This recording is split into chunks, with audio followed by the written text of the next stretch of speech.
Okay. Sorry. Okay.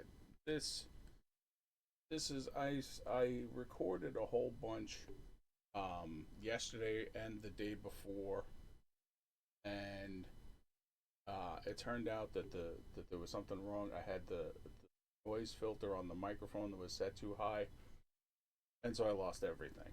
Um, I recorded some stuff today, and I noticed that the noise filter was too high, and so the stuff that I recorded today is okay, but you'll see that later.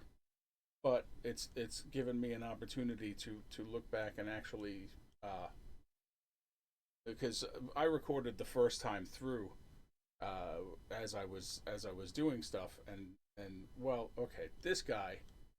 Spoiler alert! I did made this guy as a test to see like what is the craziest thing that I could think of to do that that might uh, that might not be able to get one click bones, and so I made a wacky waving inflatable tube man. But the thing that I didn't realize when I was going through it the last time is I animated him on twos. I didn't realize that you could do that. That you could, so that means you could animate however you want and convert it easily to 30 frames a second if that's what you want to do. Um, yeah, because it's going to convert this into bone data. It's going to convert it into bone data where there's keyframes on every frame. Um, well, yeah, you'll see. Okay, so I am back in Blender. Import the wacky waving guy. Alembic, so I'm gonna import Alembic, Quill, wacky waver, Alembic. And just so everybody knows, if you haven't seen, somebody has a video about it. I'm sorry, I'm blanking on the name, but somebody covered changing the shading. I'm gonna go shader. I'm going to get rid of the principal BDSF. Go to add shader emission. Plug that in surface. Then I'm going to put color attribute. Plug the color attribute in and pick RGBA channel. Now, if you're going to export to Godot, and probably if you export to um, other one, Unity, if you export to Unity or anything else, actually, you're probably going to want to use Principal BDSF. But if you're staying in Blender and you want to have it, you want it to look like it did in Quill, then just use the emission shader. I usually turn off the shading in Quill. I mean in Godot also because I like it to look like it does in Quill, but you don't have to. But you guys know that. Anyway, to get to the thing that everybody came here for, we're going to convert this guy into bones. Single click. Make sure you install Dembones according to the instructions in the video, and don't forget to close Blender after you install it, and then restart Blender as an administrator. You only need to do that once, but it's to change the FBX file to allow a setting that's compatible with Dembones. Anyway, after you've done that, you should be able to open this panel. Is that N? Yeah, that's N. Hotkey is N for that. And you'll have, excuse me, these tabs for various things. The more add-ons you have, the more tabs you have over here, and you scroll down, find Dembones, and there we have Dembones.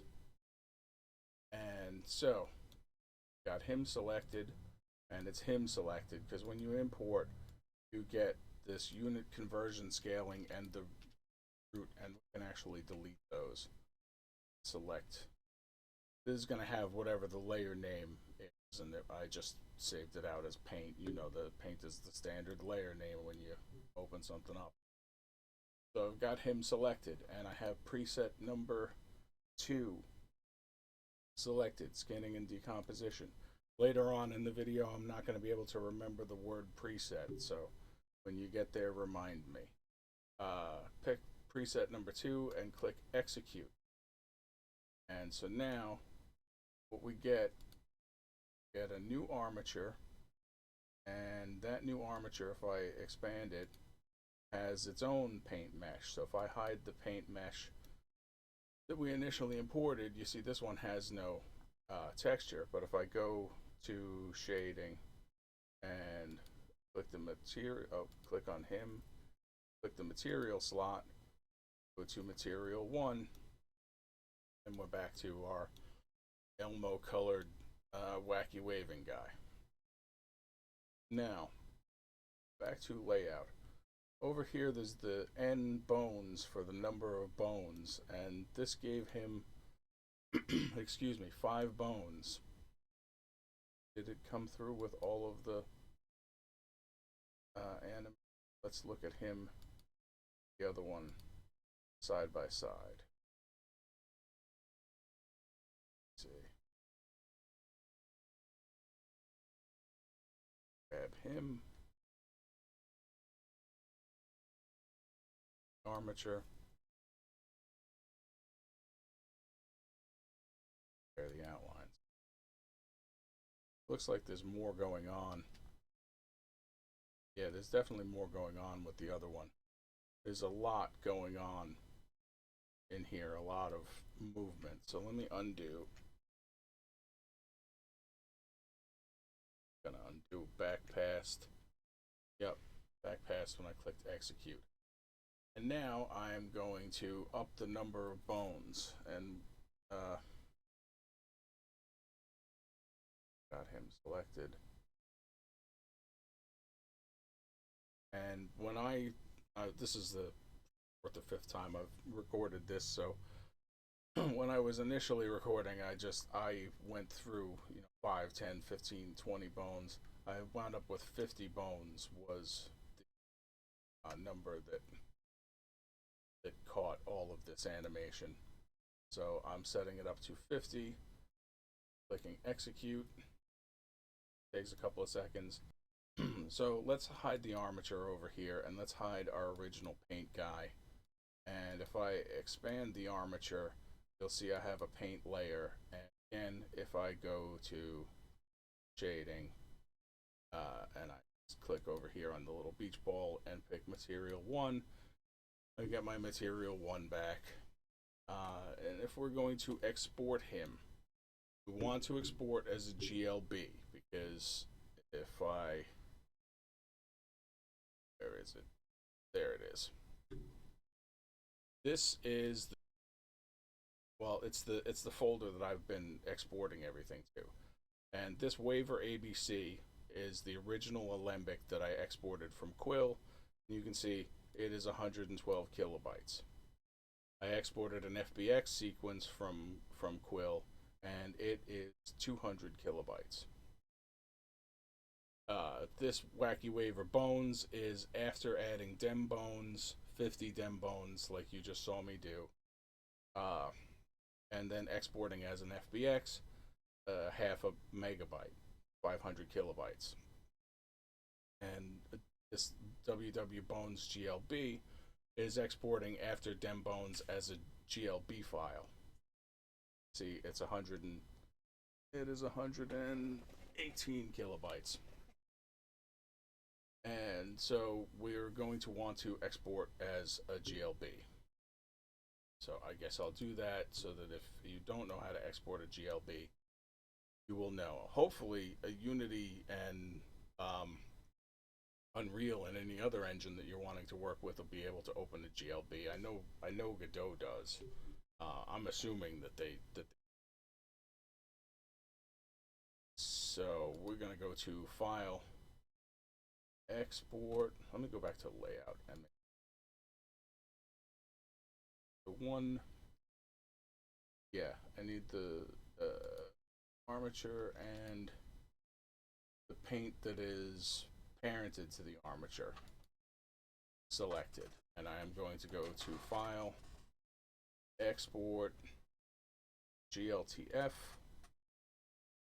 and we want to include selected objects. And everything else should be standard the way that it should be. Yep, it's got animation checked. So that should cover everything.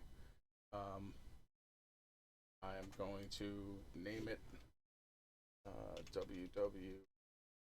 I'll call this one Waiver Bones and save it into Quill Wacky Waiver. Waiver Bones GLB export. And just to double check to make sure that I didn't have a problem when I exported it the other day, I will export as an FBX. Same thing, like the armature and the paint layer. Export X.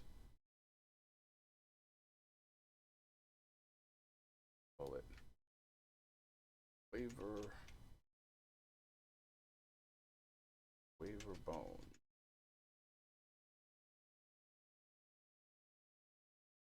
Limit to selected objects, and everything else should be the way that it needs to be. Export FBX. Now let's go look at waiver, and the new Waiver Bones GLB is 117. Waiver Bones FBX, again, 500 kilobytes. So when you export, you're going to want to export as a GLB. And now I present to you the big tutorial, how to make a skeleton of your very own.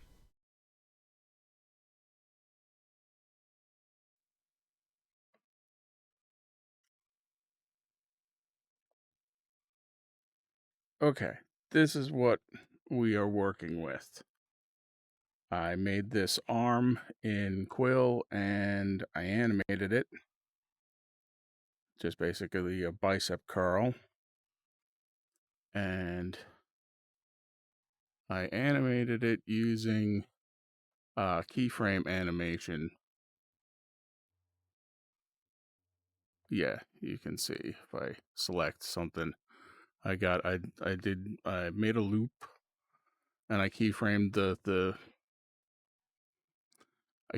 three parts, the arm, the forearm, and the hand, and just a simple loop. Then I baked it out to,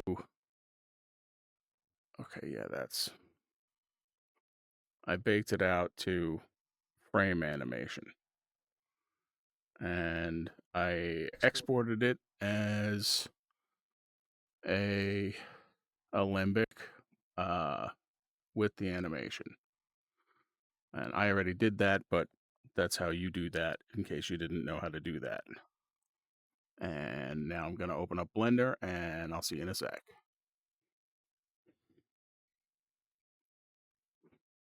Okay, here we are in Blender. And I'm going to import the file that I exported, the Alembic. Saved it in Quill. Called it arm test. And it comes in like this. You have the unit conversion scaling, which is a null, the root, which is a null, the arm sequence, and we can just delete the unit conversion scaling and the root, leaving us with just the arm sequence baked. Now we're gonna need 2 of these, so I'm gonna hit Shift D to duplicate while I'm hovering in the 3D window. Shift D to duplicate. No, that's Shift S. Shift D to duplicate. Move to confirm that I did make a duplicate, and then right click to cancel. So now I have 2 of them, and I'm going to hide the first one, because the second one, they both have, if you click on the modifiers tab that looks like a little wrench, you'll see that they have a modifier on there that's called Mesh Sequence Cache. That's the animation from the alembic. So if I go back to frame 1, frame 0, I get rid of that. Now this mesh has no animation. But if I show the other one still has the animation. So we've got 2, one with the animation on it, which is hidden, and one with no animation, which we can see. Click off of that. Hit 1 on the numpad to go to the front view, and I'm going to Shift A, add an armature, a single bone. Now I'm going to go up here where it says object mode, and I'm going to go to edit mode. You could also hit tab on the keyboard. Tab will go from object to edit mode. So I'm going to hit tab to go into edit mode, and I'm going to put this bone where I want it to be. It's not going to wind up where I want it to be, and I'll explain why after we do the conversion. But I'm going to put it where I want it to be, so it'll be fairly close to that when we end up. I'm going to click on this end, the root end of the bone, and hit G to grab, put it where I want it. Can't see it, so if I go down here to this little data tab, looks like a little guy. That's the armature tab, and we're going to go to viewport display, and in viewport display I'm going to click in front, and now we can see it. But I'm also going to change it from octahedral under display as to stick. Now if I grab the other end of the bone, the head, and G to grab, put it right about where the elbow is, and I'm going to name this bone. If I go down here to the bone tab below the little guy, it's just called bone. So I'm going to click in there, and I'm going to call it arm. Now I'm going to Shift A to add another bone, and G to grab, giving me the head, so I'll put that where the wrist is, and then I'll grab the tail and grab G to grab and move position, and that bone, I'm just going to call it farm, capital F, forearm. Or Shift A to add a bone, G to grab, click on the other end of the bone, G to grab, and we don't have to line anything up really or parent anything. Again, you'll see why. But I am going to select all 3 bones and move them over, G, Y. I don't even know if this step is necessary. Anyway, tab to exit edit mode or go up there into object mode. And now we're going to select with the armature selected. If you clicked off, click back on to select it. We are going to over here control select the one that we can see. But we actually could just click and shift click. It's not gonna select the one that we don't see. So, but actually we want to select the model first, and then the armature, and then Control P to parent. Want to parent with empty groups. What that is going to give us, if we click off of everything and then click back onto the model and tab to go into edit mode, now you can see if we go down here where the little guy was, click on data, we have vertex groups, and we have 3 vertex groups, one named for each of the bones that we create. And so since I simply have just these 3 pieces that I'm using, I just have to hover over the excuse me, hover over the part that I want and hit L for linked. If you have multiple pieces and you want multiple pieces applied to the same bone, if I click off, I do L on this one and then just hover over the next one and just hit L. You don't have to hit shift or anything. L, L, L. You do that for everything. It's got to be attached to this bone, but I only have one, so I'm going to just hit L on that. And that's the arm bone, and I'm going to click here for assign.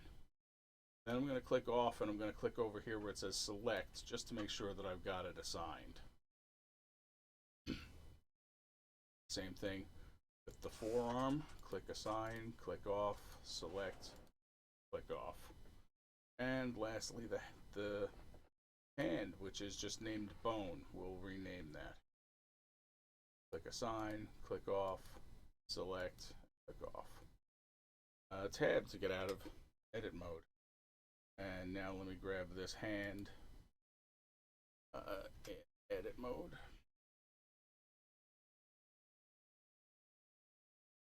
Rename it hand. And if I do that and I go back out to object mode, now with the skeleton selected, I'm going to go into pose mode. That's why you got to go up here where it says object mode. There's something that you can turn on that gives you a pie menu when you hit tab that lets you pick all of them, but I can't remember what it is and I don't have it turned on. So I'm just going to go up here to object mode and grab pose mode. And then if I grab the bone, click on the bone, and then just hit R for rotate. Yeah, you see it's rotating what I want it to rotate. Same with that one, and with that one. I'm rotating, and then I'm right clicking to cancel. You left click, it stays. So hit Control Z. So now, if I go back out to object mode, now I can, yeah, that is parented. So I can turn back on the other arm, the animated one, say, and I can click to select the skeleton, shift click to select one of the models, and shift click to select the other model, and then go up here. If you've installed Dembones, like it explains in the video, and if you got to make sure you restart it as after you install it, you have to exit out of Blender and then restart Blender as an administrator, but you only have to do that once. Done that, then you'll have, scroll down here, you'll have a Dembones tab. You might not have to scroll down. I have a lot of add-ons that add tabs over here. So, but you scroll down to Dembones, and you get the Dembones menu. With those 3 selected, I'm gonna go over it again. Select the skeleton. Shift select one of the models. Shift select the other model. And we're going to go over here to the I can't remember the name of them, the settings, I don't know. We're going to go to number 4. We're going to go to setting number 4, bone anim from mesh sequence and weights. And once we've got that, we're going to click execute. And what execute gives us The whole new armature. So if I hide the armature that I had and both of the models that I had, it's hard to see because those bones are huge. Peter Laszlo here, and of course now the sound is better because my daughter told me how to fix I was using a noise gate and I should have been using noise suppression. So I guess my videos from now on will sound better than this one did. But I am here to tell you what I kept forgetting to tell you. You'll notice that the bones got bigger and they moved. They move the root of the bone to the center of rotation of the group that you assigned the bone to. So I'm going to have to figure out if we're going to need to make a skeleton to animate in Blender, I would have to do a lot of figuring out and restudy rigging. I haven't done rigging in probably 2 decades. Hash's Animation Master was the last time I got really into rigging, but I learned how to do all of the rigging in Blender. But it was, like I said, it was a long time ago. I can do Rigify, which is the instant rigging, but that only does, the rigs that it creates. Well, I might need to do some custom stuff in order to get an animation rig in Blender that could be used. But this should give you all of the bone data that you need in a game engine. It gives you it first of all, it cuts down on the file size. You saw that. Second of all, it does give every group that you have, every one of your Quill groups now has a bone. So if you need to parent something new to a Quill group, like a weapon to a hand or a helmet to a head, you can easily do that just by parenting it to the bone that we created. So I had more recorded, but I think this is well, I gotta show you what the rest of it looks like. But so let's do that, and then I'll come back. I'm just gonna click on this armature, go down to the little guy, and go to stick. Yep, see, now we have a model and a new armature. If I expand the armature over here, you see we have another model. That model is animated, and so are the bones. So basically what that means is if I make a model and I set it up, rig it like this one time, then I should be able to bring in new animations, as long as, again, all of the every frame has to have the same number of vertices. Excuse me. That goes across any animation that you bring in has to have the exact same vertices as the model that you initially rigged. But you could bring in new alembic animations and just use, so you only have to set up the bones like I set them up one time, and you can just keep bringing in new animations and applying them the same way. And we'll go over that more when I make the next video, which is going to be me setting up an entire character for to use as like a video game character. But that's the next video. I think I've given you enough information to kind of get started messing around with this on your own, though. And I definitely suggest watching the video that comes with Dembones. It doesn't seem like there's enough information, but if you kind of follow along, you can get there. And you've seen from what I did that it's kind of like black magic. You can just pick a number of bones and click if that's all you want to do. If it's a one-time like background character or background model. Anyway, that's all the information I've got for you right now. If you have any questions or comments, feel free to leave them below, or you can talk to me on Discord. It's not a problem. Like and subscribe. I might put my Gumroad in the description if you want to support me. There's a couple of things up on Gumroad. I'll probably put up a couple more. They're free, but if you want to make a donation, if you want to give me a tip, that's everything is accepted. I'd be happy to. Anyway, we'll see you next time.